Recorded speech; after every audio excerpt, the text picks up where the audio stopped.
So yun guys, nagpakabit tayo dito ng seat cover. Ano nga Facebook mo, sir? JNG. Tsaka GA. Ay ma'am, ano na lang natin dyan, itawag doon, lalagay sa screen. Ito nga pala yung pinagawa ko. Ang tawag dito ay German Nilex. Tapos kumuha na lang ako ng design sa Facebook. Ayan nahihiya siya eh. Shy type eh. Pero dito lang yan matatagpuan sa sa may bayan-bayanan. Yan.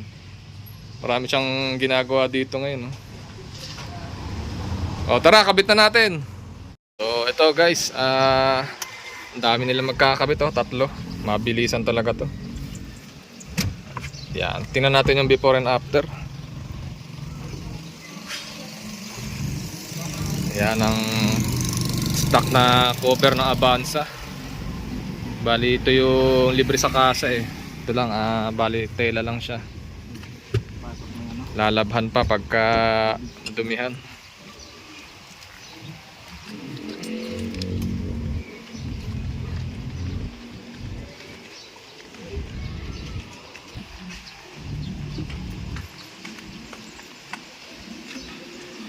Maganda rin ang stock ng upuan ng Avanza eh.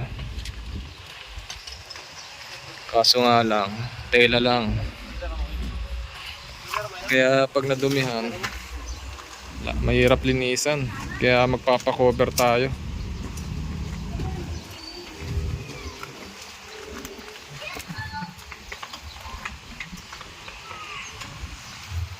Bali ito nga pala ay pinasadya ko yung foam. Makapal. Tapos to, yan design, yan naisip ko na lang lagyan ito. Toyota Gazoo Racing.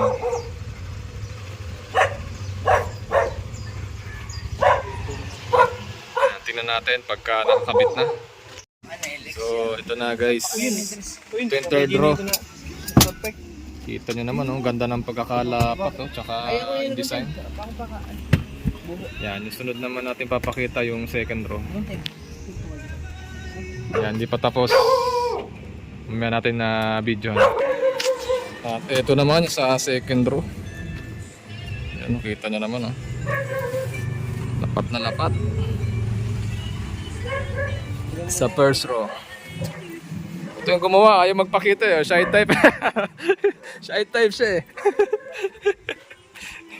Nahiya siya guys. Ayan, ito naman yung sa passenger tsaka sa driver seat.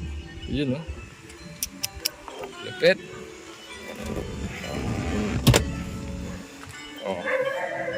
Bagong damit. Tayo sa driver.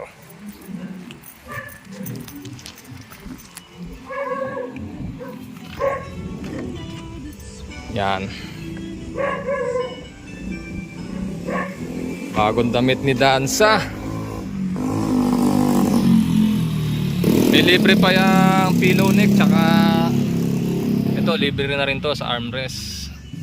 Tapos pillow, may libre yan, di ko muna kinabit.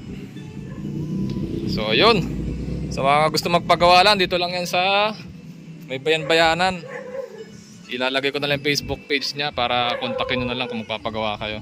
Bali, inabot lang to ng 11.5 pero ang regular price ay 10.5. Pina-customize ko yung foam dito para makapal. Ang ginamit na tela, German... Ano nga pre? German? Ha? Nilex. German Nilex.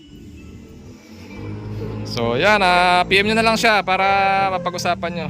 Tsaka design, kayo na bahala. Salamat!